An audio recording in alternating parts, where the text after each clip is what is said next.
So in this course we're going to introduce you to making pinch pots and show you how to work in a repetitive manner to make small pinch pots, so dinkies, right through to much bigger pinch pots, so bowls. Everything's going to be bowl-like because pinch pots lend itself to bowls. We'll show you how to, or I'll show you how to make a basic toolkit with the chopsticks that are available, and I'll show you how to apply impress decoration to create quite organic surfaces that interrupt with the dimpled surface of a pinch pot, and carved decoration as well.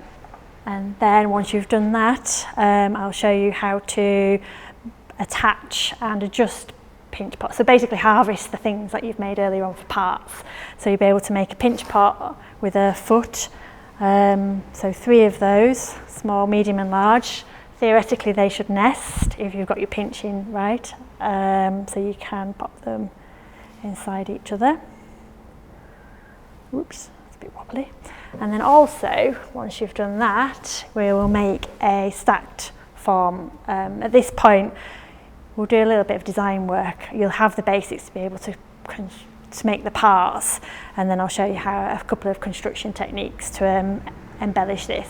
But at that point, you'll be able to make a decision about which direction you'll want to go in. I'll have put together a PowerPoint so you can see some examples and be able to kind of design your own pot.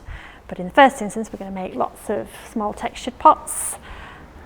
That last, and then these are in the middle. And they should all fit neatly inside that poly box we gave you, ready to be delivered back to the studio.